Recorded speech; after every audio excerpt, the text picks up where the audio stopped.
서울 시민의 안전을 살피고 서울 시민의 행복을 살피는 책책 서울 라이프. 안녕하세요, 김정은입니다. 안녕하세요, 이지혜입니다. 서울시의회 교통위원회 위원장을 맡고 계십니다. 우형찬 의원님, 어서 오세요. 어서 네, 오세요. 안녕하십니까. 네. 우렁찬 희망엔진. 네, 서울시 양천구를 지역구로 두고 있습니다. 우형찬입니다. 반갑습니다. 네, 열심히 하겠습니다. 반갑습니다.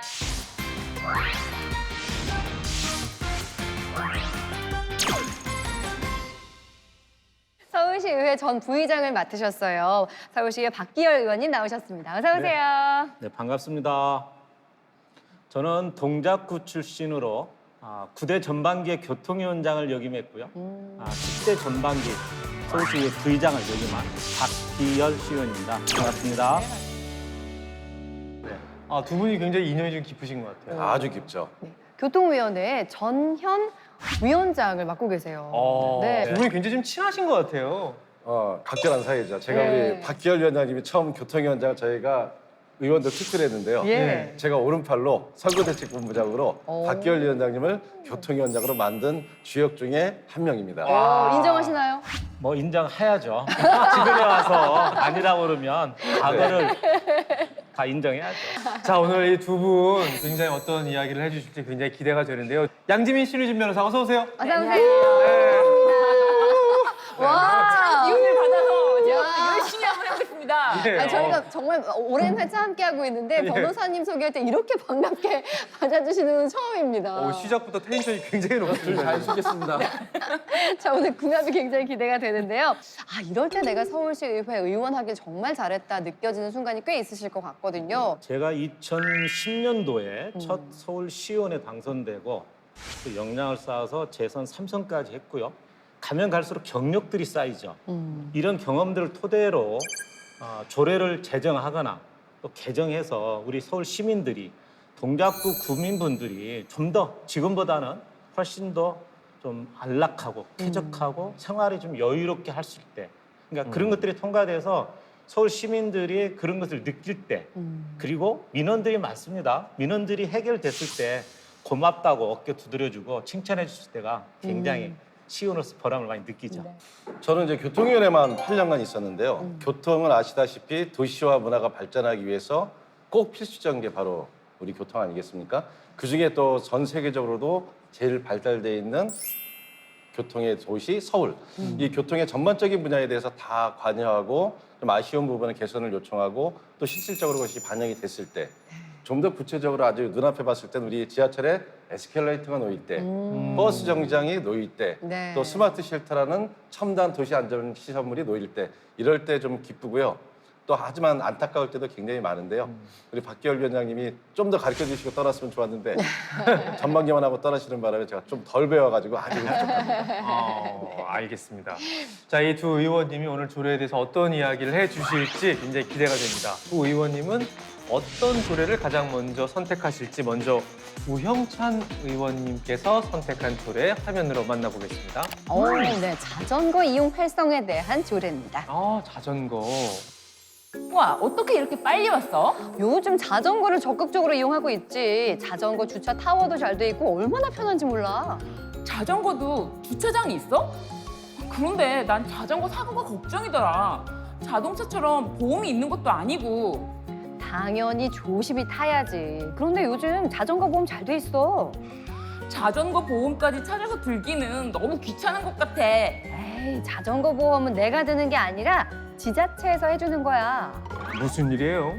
서울시는 자전거 이용자에게 혜택이 많다는 이야기를 하고 있었어요. 맞아요. 서울시의회는 서울특별시 자전거 이용 활성화에 관한 조례를 통해서 자전거 이용 활성화에 필요한 제도적인 근거를 마련했답니다. 자전거 도로와 관련한 시설의 유지와 관리는 물론 자전거 주차장의 설치 및 운영도 이 조례의 근거 덕분이라고요. 그런데 서울시에서 자전거 보험도 들어줘요?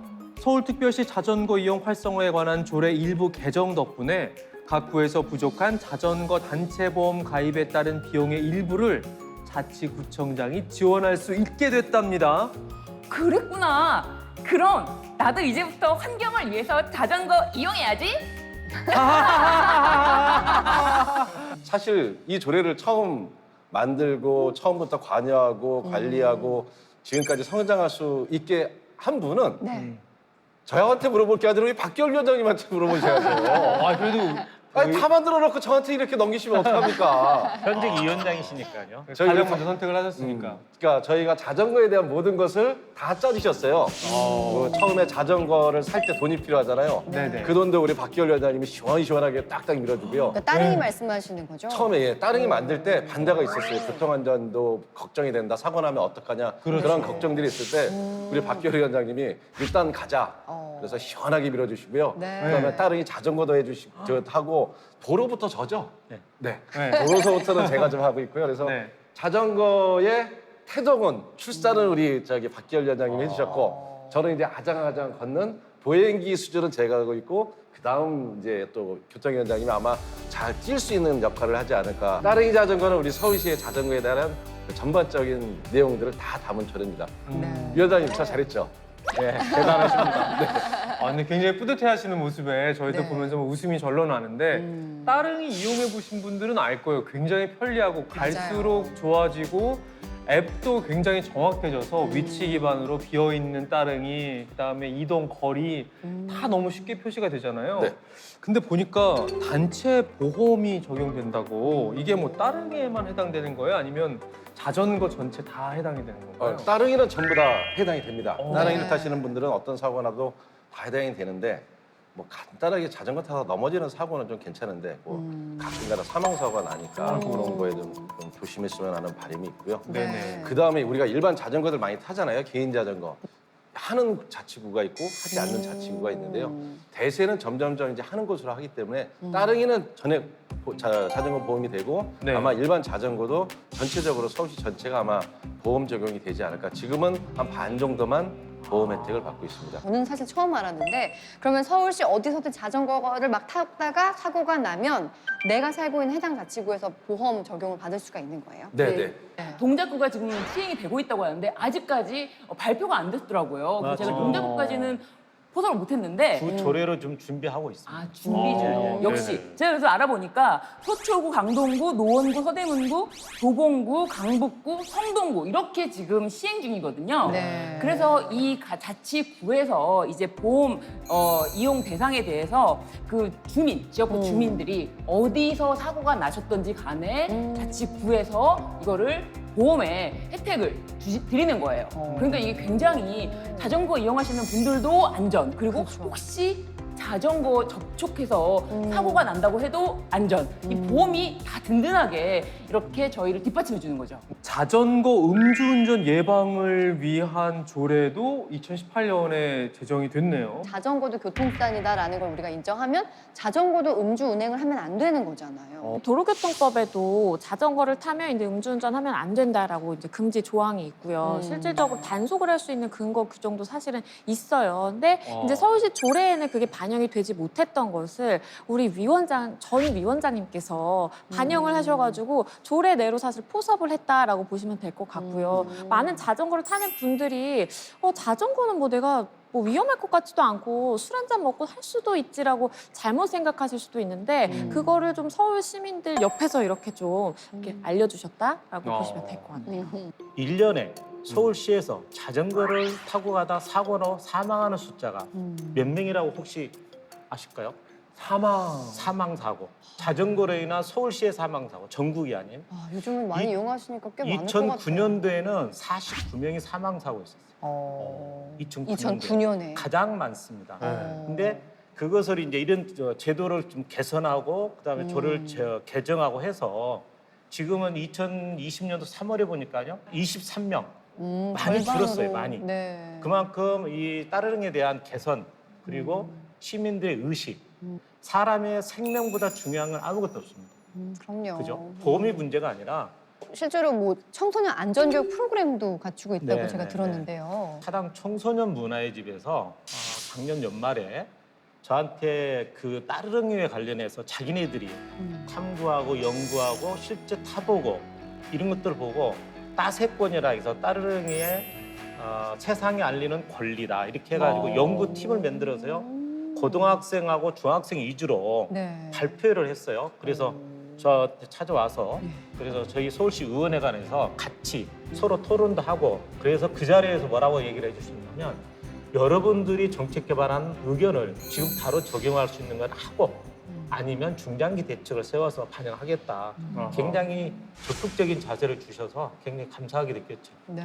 우리 박기열 의원님 자랑 하나만 좀 하면요. 네. 2021년, 그러니까 올해 2월에 또 감사패를 받으셨어요. 말씀해주신 것처럼 그 자리에서 바로 이렇게 딱 의견을 접수해서 실행이 빨리 될 수 있도록 하셔가지고 그걸로 감사패까지 받으신 분입니다. 네.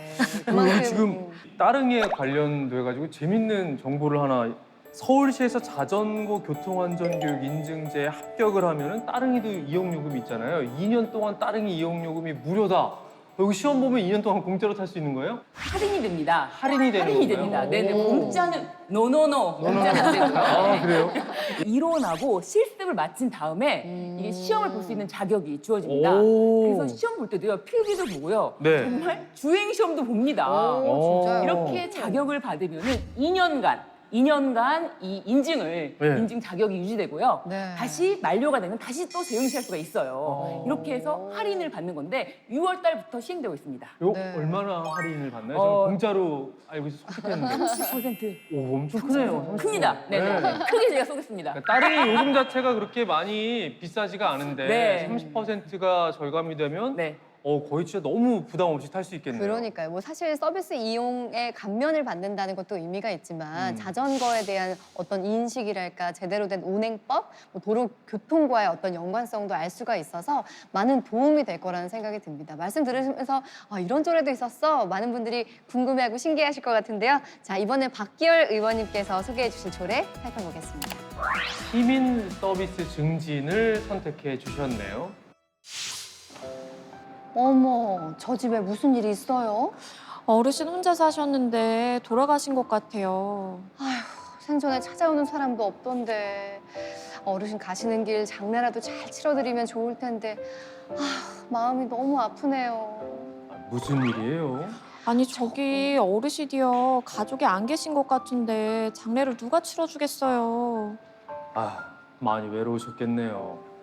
장례는 서울시 무연고 공영 장례로 치러질 거예요. 가족을 한 번도 못 봤는데 혹시 누가...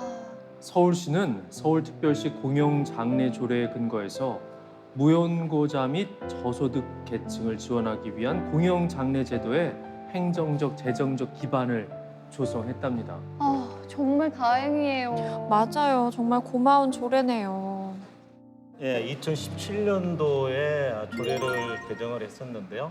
세대가 각박해지고 그렇죠. 또 연고가 없이 특히 최근에 기억을 한번 하실 겁니다. 대대적으로 언론에 나왔었던 건데요. 송파 세모녀 사건 이런 것도 가족이 없어서가 아니라 세상에 각박해지다 보니까 이웃에 무슨 일이 생긴지를 모르는 거죠. 이런 무연고나 저소득층의 가족들이 세상을 떠나면 장례를 치를 수도 없고 사람이 태어나서 요람에서 무덤까지라는 사회복지 정책이 있음에도 불구하고 누구 하나 그분에 대해서 어떤 의식도 하나 제대로 못하고 이런 것들은 참 뭐라 그럴까 좀 너무 세상이 각박해진 그런 세상 문제점이 있어서 서울시에서도 우리 의회가 좀 나서자.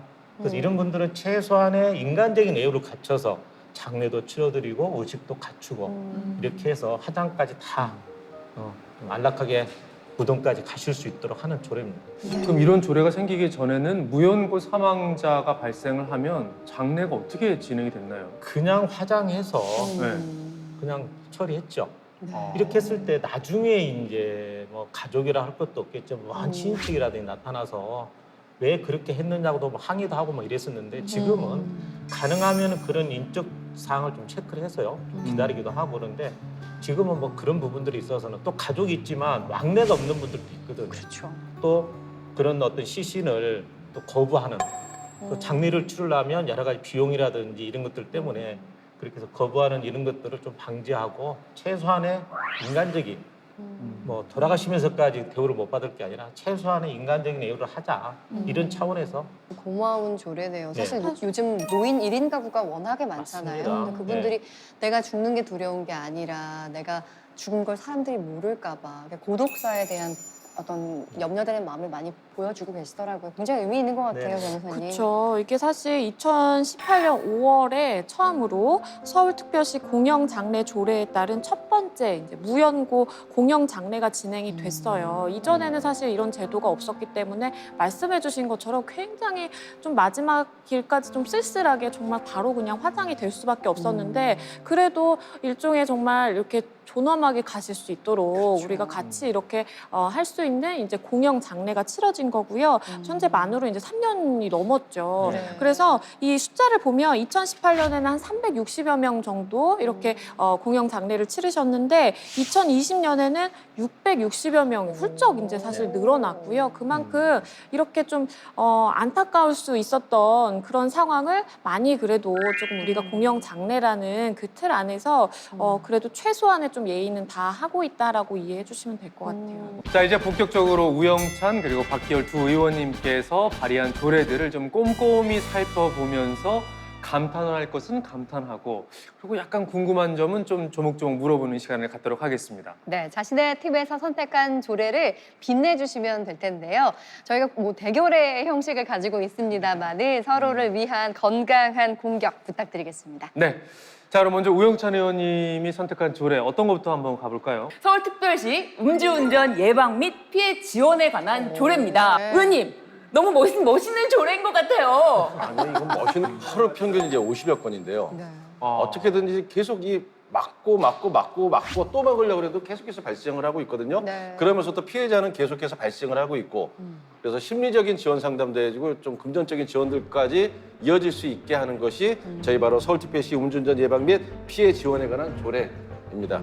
혈중 알코올 농도의 그 기준에 따라서 이제 음주운전이 좀 결정되잖아요. 도로교통법에 따라서 움직이는 거니까요. 나라에서 정한 국법이 있고 그 국법에 맞춰서 저희가 서울시도 조례가 지정이 되게 돼 있습니다. 네. 그러니까 그 선을 넘을 수는 없고요. 네. 다만 사고가 일어났을 때 우리 서울시에서 어떻게 해줄 것인가, 서울시에서 발생한 음주운전 사고 피해자들을 어떻게 위로하고 그들이 또 받은 충격으로 인해 제대로 된 사회생활을 못하는 분들이 제대로 된 사회생활까지 끌어낼 수 있는 심리적인 지원 이런 부분들까지 거의 서울시의 모든 역량을 동원해서 음주운전 피해자들을 돕자라는 거죠. 네. 물론 음주운전 막는 게 최고고 그다음에 네. 음주운전에 사고를 당한 분들이 빨리 일상으로 돌아올 수 있게끔 서울시의 모든 역량을 동원해서 돕자. 이게 조례의 취지라고 생각을 해주시죠. 음주운전을 계속 뭔가 조례도 만들고 법들 만들지만 계속해서 발생하는 이유는 처벌이 너무 약한 게 아니냐라는 얘기도 있거든요. 2018년도에 네. 그 윤창호 씨가 음주운전 만취 운전자에 의해서 사고를 입고 네. 사망에 이르게 됩니다.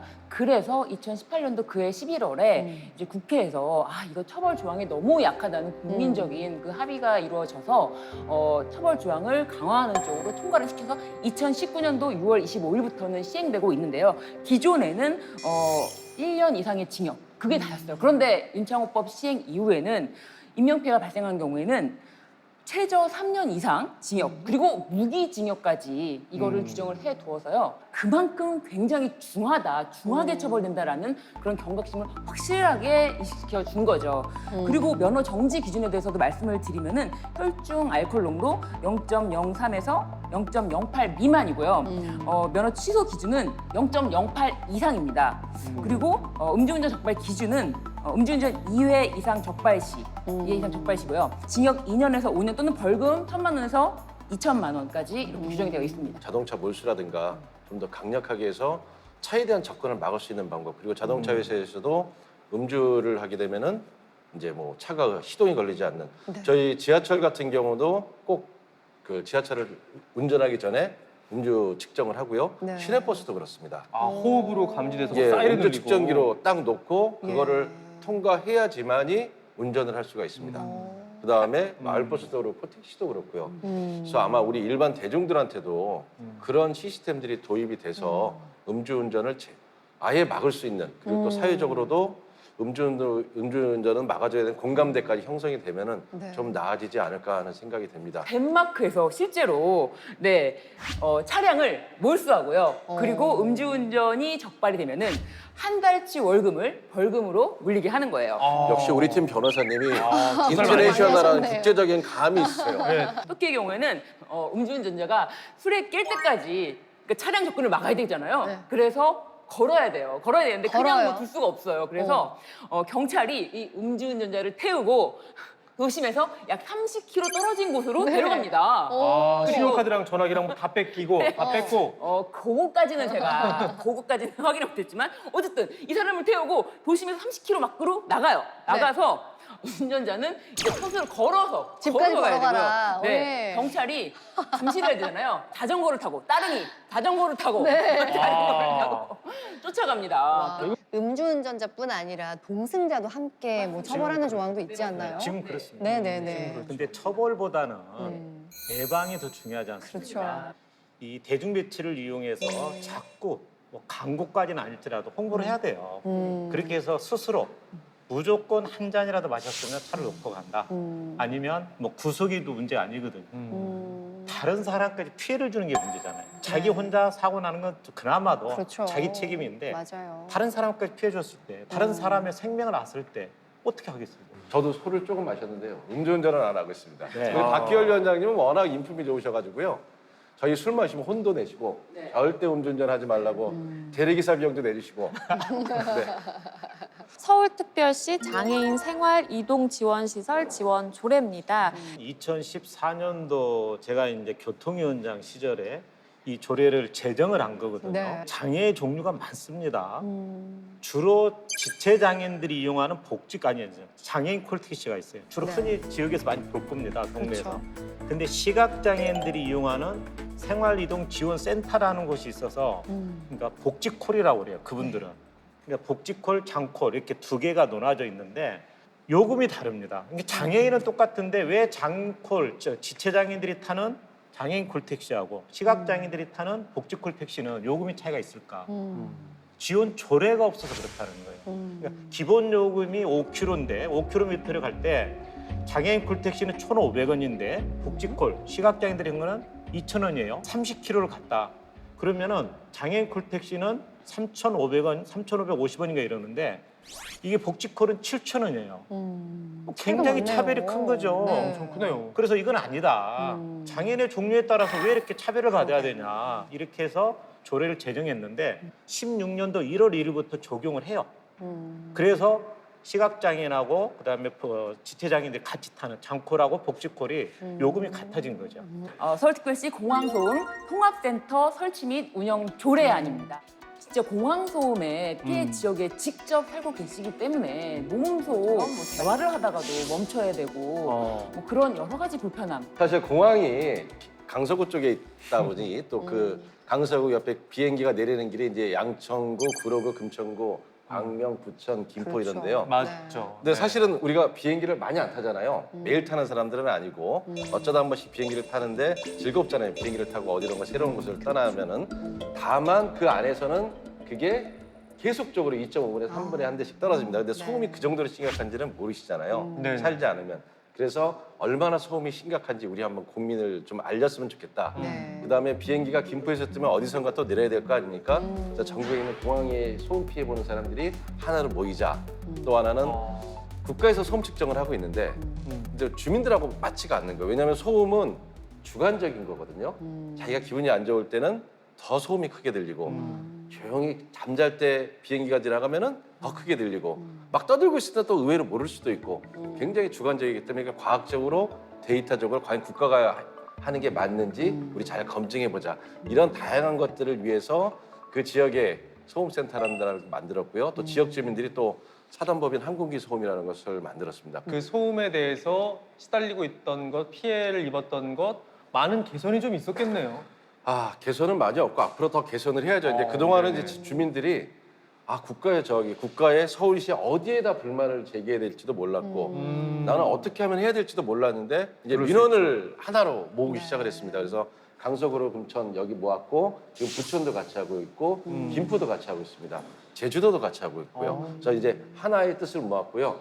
이제 국제선을 이제 인천공항으로 가자. 인천공항이 5터미널까지 열리면은 굉장히 큰 공항이 되거든요. 그다음에 가덕도 신공항도 열리고 그러면은 김포공항의 기능을 축소하고 전부 이제 인천공항, 가덕도 신공항으로 보내고 김포공항은 이제 없애자. 그곳에 새로운 스마트 도시를 만들어 나가자. 그러면 진짜 일대가 혁신적으로 생각을 바뀌겠네요. 해요. 이건 분당, 고양시, 예. 거의 화성 동탄 규모가 그 김포 지역에 생기는 겁니다. 그런데 의원님 그 서울에 있는 유일한 공항이잖아요. 김포공항은. 네. 그렇기 때문에 국내선 이용할 때 서울 시민들은 사실 가까이에 공항이 있다는 게 참 고맙기도 하거든요. 네. 근데 이제 네. 그 공항을 매일 타시는 분은 아니잖아요. 그러니까 일주일에 한 번인데 인천공항까지 앞으로 GTX 노선을 놓고 공항 청도를 놓으시면 20분 나갑니다. 그 다음에 강동이나 하남이나 수원에 계신 분들은 청주공항으로 가면 됩니다. 청주공항 1시간도 안 걸려요. 맞아요. 지방공항 만들어 놓고 다 적자 본다고 하는데 노선을 만들어 놓으면은 거기에 사람이 건설시키죠. 가요. 김포공항 갔더니 하루 10편밖에 없는데 청주공항 가니까 20편이 있다. 그럼 청주공항으로 다 가요. 그 다음에 김포공항, 인천공항 가는데도 가까우니까 금방 가게 되고. 듣다 보니까 윈윈이네요. 다 상생할 수 있는. 국가의 산업 지도를 바꿀 수 있는 훌륭한 조례를 만들 계획입니다. 이거는 제가 지금 아직 홍보를 못하는 게 아직 조례를 만들진 않았는데 그거를 건의안을 만들 준비를 하고 있습니다. 그 지역에서 지속적으로 피해를 보고 있는 주민들의 대략적인 수와 그 항공기를 이용함으로써 편의를 얻는 수를 비교해 봤을 때 고통당하는 쪽이 더 크다면 바꿔야죠. 네, 그거는 또 면밀한 조사를 통해서 우리 서울 네. 시민의 더 큰 행복을 위해서 네. 노력을 해주셨으면 좋겠습니다. 는요 서울특별시 교육청 대한교육 위탁교육기관 지원 조례입니다. 교육위원회에서 2년간 의정 활동도 했고요. 네. 사적으로 얘기를 하면 제가 중등교원 자격증을 가지고 있어서 오. 좀 교육에 관심이 많았었습니다. 네. 초등학교와 중학교는 의무교육이라 태학이라는 게 없습니다. 근데 네. 고등학생은 의무교육이 아니에요. 네. 좀 고등학생 무상급식은 의무 무상급식으로 들어가 있지만 학생들이 고등학생들이 태학을 당합니다. 그러면 이런 아이들이 대한학교나 대한위탁교육기관에서 공부를 하면 되는데 그렇지 못한 학생들이 너무나 많은 거예요. 근데 왜 태학을 당하냐? 본연이 이제 제가 교육위원회에서 의정할 때 보면은 이 흡연 관계가 가장 많습니다. 2008년도, 9년도, 10년도 통계 보면 1년에 100여 명 가까운 고등학생들이 흡연 때문에 퇴학을 당하는 거예요. 근데 지금 자료를 조사해 보니까 많이 줄었습니다. 한 60여 명으로. 서울시에서 운영하는 게 대한학교가 있고요. 그 다음에 교육청에서 운영하는 대한교육위탁교육기관이라는 게 있습니다. 좀 내용이 달라요. 그 대신 서울시에서 대한학교를 다니는 학생들은 학적이 원적이 그러니까 뭐 예를 들어서 A라는 고등학교에 다녔다, A라는 중학교에 다녔는데 그 원적에서 모든 관리를 하는 게 아니라 대한학교에서 관리를 해요. 그러면 이게 성적이라든지 뭐 출결사항을 제대로 체크 안 되는데 이 교육청에서 운영하는 대한학교 위탁교육기관은 똑같이 정규 교사 자격증을 갖고 있는 선생님들이 수업을 하고요. 그런데 이 대한교육지원센터가 있는데 유명무실해요. 지원이 제대로 안 되는 거죠. 그러니까 이 대한교육위탁교육기관의 모든 교장 선생님이나 선생님들이 자꾸 바뀌는 거죠. 보수가 약하고 신분 보장이 안 되니까. 그래서 이건 아니다. 우리 아이들의 미래를 책임지고 있는 학교에서 못하는 것을 대한교육위탁교육기관에서 해야 하는데 지원이 제대로 안 돼서 이건 문제가 심각하다. 그래서 이제 조례를 개정하게 됐던 것이죠. 자, 대한학교의 개념부터 한번 짚어봐야 될 것 같아요. 학교에서 사고를 치거나 이렇게 해서 이제 퇴학을 당하고 뭔가 진로를 좀 바꾸든지 이렇게 해서 가야 맞는데 그렇지 못한 학생들을 위해서 청소년들이 어디로 가겠어요?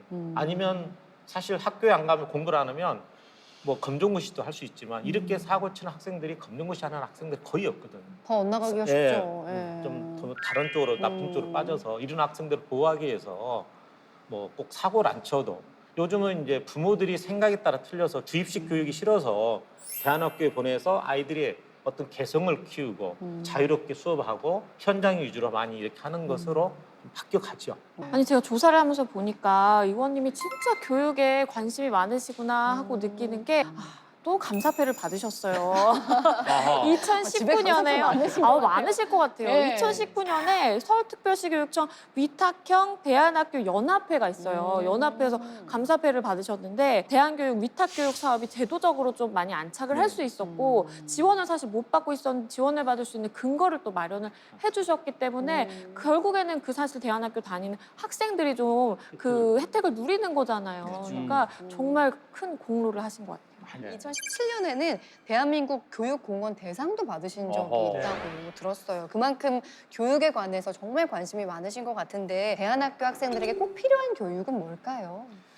전인 교육이라는 표현을 요즘 많이 쓰거든요. 학생들이 어느 위치에 있든, 그러니까 정규 학교에 있든, 대안학교, 교육위탁기관이나 대안학교에 있든 자기 꿈을 가지고 열심히, 학생 때는 공부 열심히 해야 됩니다. 네. 사회생활도 열심히 하고 바르게 살도록 노력해야 되고 뭐 다. 근데 그 꿈을 위해서 자기 위치에서 부모님 말씀 잘 듣고 또 사회적으로 자기 활동들, 취미생활을 열심히 하면서 꿈을 갖고 사는 것이 가장 우리 학생들의 본분이 아닌가 이런 생각을 해보는 거죠. 교육은 저는 사랑이라고 생각을 하고요. 예, 끝까지 관심을 갖고 지켜보는 것이 교육이다. 수상 내역이 만만치가 않습니다. 15년도에 우수 의정 대상 네. 이게 자막으로 처리하게끔 진짜 양이 많으니까요. 자막으로 쫙 올려주세요. 자막으로. 아, 지금 여기 옆에 올라가고 있습니다. 예, 예. 서울특별시 도시철도공사 설립 및 운영에 관한 조례 일부 개정안인데요. 지하철 무임승차하는 경우에 네. 이제 그동안은 약관으로만 운임의 몇 배를 물리겠다라고 했었는데 이거를 조례 안으로 근거 규정을 둔 것입니다. 코로나 때문에 한 2021년도에만 1조 5천억 정도 적자를 볼 것 같습니다. 1조 5천억이 얼마나 큰 돈이지 하면은 우리가 서울에서 경주철 놓고 싶어 하는 곳이 평균 한 8천억에서 1조 한 2천억 정도 되거든요. 1조 5천억이면 지하철을 한 개 노선씩을 이야. 놓을 수가 있는, 와. 그러면 4개 노선 한꺼번에 착공을 할 수가 있어요. 그 정도로 큰 돈입니다. 네, 이렇게 큰 손해를 보고 있는데 물론 이제 이 재정 적자를 해소하기 위해서는 요금도 좀 고려해야 되고 국가 예산도 투입이 돼야 되고 무임승차도 막아야 되고 이런 것 중에 하나가 저희 조례에서 할 수 있는 현실적인 대안 중에 하나가 지금 그 무임승차를 막는 조례고요. 우리 서울 지하철 정말 열심히 노력 많이 하고 있습니다. 그래서 저희가 시민들이 잘 이용할 수 있도록 많은 규제도 좀 없애고 편리하게 이용할 수 있는 시설도 좀 놓고 있고 이 조례는 그런 것의 중에 하나라고 생각합니다. 무임승차 하면은 지금 어떤 처벌이 몇 받게 배 되나요? 물리고 있죠? 그러니까 사실 무임승차 잡기가 쉽지가 않아요. 그렇죠. 지하철 역사에 지금 영문이 한 명이 근무합니다. 네. 출퇴근 시간에 우르르 갔다 우르르 빠지는데 그분 하나 잡으면 또 싸움 나요.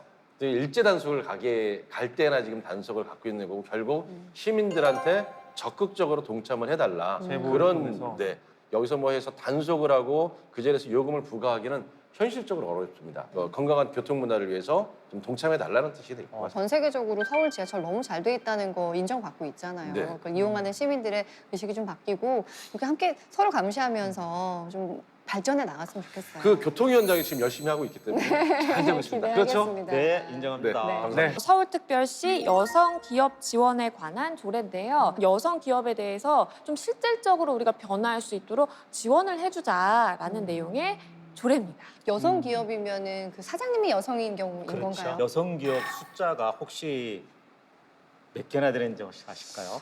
요즘은 여성들이 사회 참여를 많이 하고 있어서 네.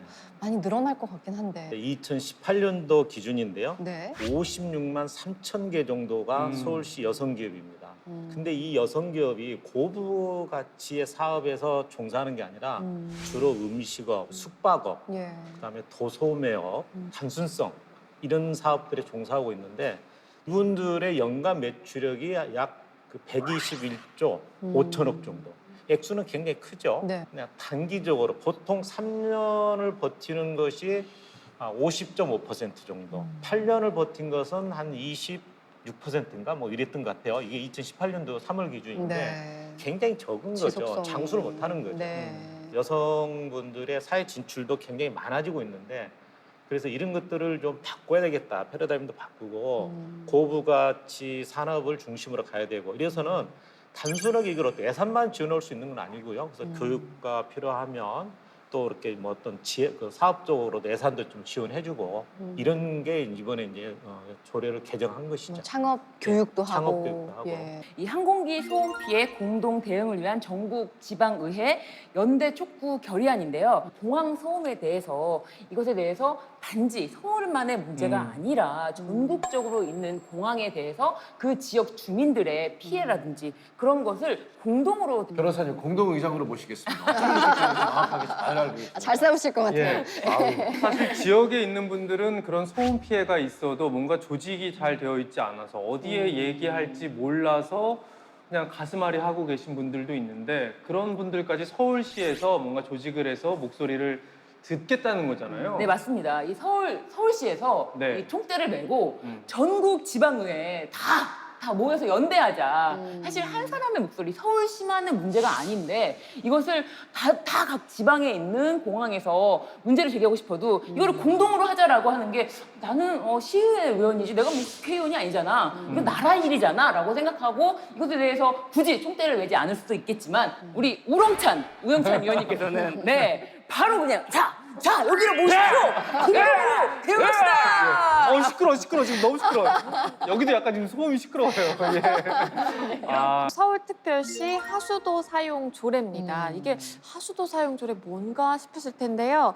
사실 한부모 가족을 지원하기 위한 내용이 들어 있습니다. 한부모 가족이라고 하면 사실은 굉장히 열악한 상황이라고 볼 수도 있기 때문에 이 한부모 가족 지원법이 있을 정도로 네. 굉장히 국가적으로 봤을 때도 세심하게 좀 관심을 쏟고 있는 그런 집단이라고 사실 볼 수도 있을 것 같아요. 근데 서울시에서 이 하수도 사용 그 요금을 좀 감면해주자. 그게 실질적으로 와닿는 거 아니냐. 지금 한부모 가족들이 의외로 많습니다. 특히 어르신들은 괜찮아요. 조선 가정도 있지만 이 청소년 한부모 가정도 있거든요. 이런 친구들은 자기 벌이가 많지 않아요. 그래서 조금 작은 거지만 그래서 10제곱미터의 연간 하수도를 쓸 때는 좀 면해주자.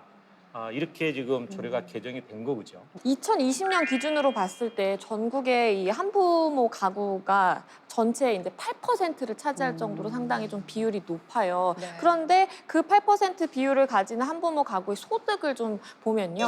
소득이 전체 가구 평균의 57% 정도에 그친다라고 하니까 굉장히 좀 열악하거든요. 그래서 말씀해 주신 것처럼 이게 사실 연간으로 혜택을 보면 한 5만 원 가까이 돼요. 그러니까 그런 부담을 줄여줄 수 있다라는 게 사실 이 한부모 가구의 가족 구성원들 입장에서는 굉장히 고마운 조례다라고 볼 수 있을 것 같아요.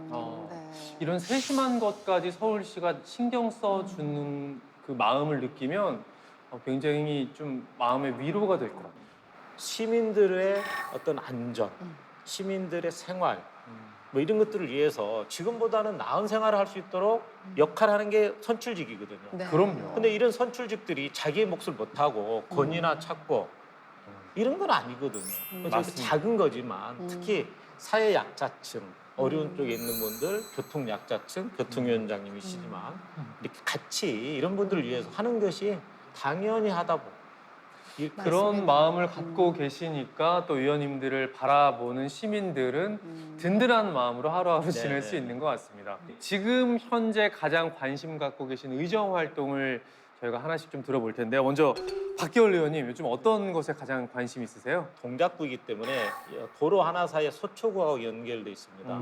자관 39년 만에 계획했던 서리풀 터널이 있어요. 네. 네. 근데 이제 2019년도 4월에 개통을 했어요. 39년 만에. 네. 근데 이 서리풀 터널을 통과하는 강남으로 진출할 수 있는 대중교통이 없어요.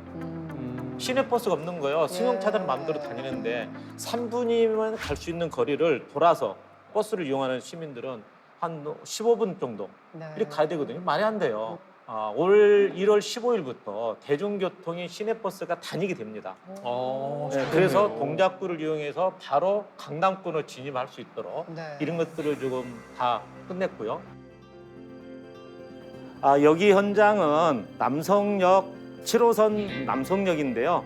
사당로 3차 구간 확장으로 인해서 남성역이 좀 변화가 있습니다. 기존에 1번하고 4번의 에스컬레이터가 있었는데요. 2번이 새로 신설되고 또 2번 출구 옆에 엘리베이터가 신설됩니다. 이 엘리베이터나 에스컬레이터는 교통 약자들을 위한 그런 시설로서 교통 편의가 굉장히 증진이 될 것이고요.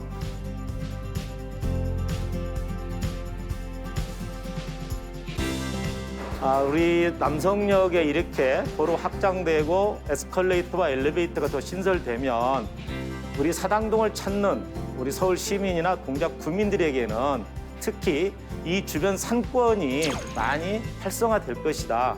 그래서 우리 주민들은 어떤 그 상인들이 영세 상인들한테 도움이 좀 되지 않을까, 경제적으로도 이런 의미가 있다고 볼 수 있겠습니다. 우영찬 의원님께서는 현재 어떤 거에 가장 관심 갖고 계세요? 마포에서 이제 부천까지 이어지는 서부지역 광역철도 끝까지 잘 챙겨야 되는 부분이 있고요. 그 다음에 우리 경전철 목동선, 강북 횡단선 이 두 가지 지금 예비타당성 대상자로 선정이 됐습니다. 끝까지 이제 공사까지 이어질 수 있도록 해야 되는 부분이 있고요. 네, 이곳은 여의도에서 신월 IC까지, 신월 인터체인지까지 지하로 연결되는 지금 도로가 막 완공이 됐고요. 지금 보이시는 곳으로 공사하는 곳으로 공원이 생기게 됩니다. 이 공원은 저 멀리 서서울 호수공원까지 또 육교로 연결이 돼서요. 이제 선언권 지역의 대표적인 공원으로 자리 잡을 곳이 바로 이곳입니다. 그동안은 이 재물 폭길 때문에 소음도 심하고 또 강서구와 양천구가 단절이 됐는데요. 이제 이 옆으로 공원이, 이 가운데 공원이 들어서면 그 옆에 산업지도가 바뀌고 주거문화가 바뀌게 되는 거죠. 양천뿐만 아니라 서울의 선언권이 확 바뀌게 될 것입니다. 특히 이 지역은 항공기 소음으로 인한 지역 주민들의 불평과 그 불만들이 많은데 이런 거를 서울시에 의뢰해서 공항소음 주민지원센터를 이렇게 개설을 해서 저희 지역 주민들의 민원 그리고 불편 이런 것들을 앞으로 해소하는 데 큰 역할을 하고 있고요. 예, 신정 차량기지라고 목동 아파트 한가운데 전철역 차량기지가 있습니다. 이 부분에 옮기는 것도 용역하고 대체부지 물색하는 작업이 있고요. 보다 좋은 양천의 교통을 바꾸는데 중요한 역할을 할 저 교통위원장 우영찬입니다. 이렇게 남녀가 만나서 서로 사랑을 할 때도 서로 알아가는 과정이 필요하잖아요. 이렇게 조례를 하나하나 들으면서 알아가는 과정을 겪다 보니 이런 말 하고 싶네요. 조례야, 사랑해. 이거 광고에서 본 것 같은데. 박수. 야, 좋다. 그럼 저도 뭐 한마디 해야 될 것 같습니다. 네. 이 조례가 이렇게 시민들의 안전과 행복을 챙겨주는 것인지 미처 몰랐습니다. 그래서 조례한테 이런 말 하고 싶어요. 조례야, 미안하다, 사랑한다. 네. 네, 행복했습니다. 우리 존경하고 사랑하는 우리 박기열 부장님하고 같이 네. 방송을 할 수 있었다는 게 참 기분이 좋습니다. 네. 형님, 사랑합니다. 그리고 우리 시민들께도 한 말씀 갑자기, 해주세요. 네, 우렁찬 희망의 엔진 우영찬입니다. 끝까지 서울을 위해, 양천을 위해 열심히 달리겠습니다. 감사합니다. 네. 감사합니다. 진짜 증기기관차가 막 계속 지나갈 것 같아요. 동작구와 서울 시민 그리고 모든 국민들이 지금보다는 좀 더 나은 그런 환경에서 또 가정에서 사회에서 삶의 질을 높일 수 있으면 좋겠습니다. 그러기 위해서 열심히 더 남은 기간도 발품을 팔아서 지금보다는 훨씬 더 좋은 서울을 만들도록 노력하겠습니다. 감사합니다. 오늘 너무 감사드리고요. 함께해 주신 두 변호사님도 너무 오늘 고생하셨습니다. 네, 고맙습니다. 서울 시민에게 건강을 더하고 서울 시민에게 행복을 더하는 책책 서울 라이프 저희는 여기서 인사드리겠습니다. 고맙습니다. Da da da da da da da da da da da da da da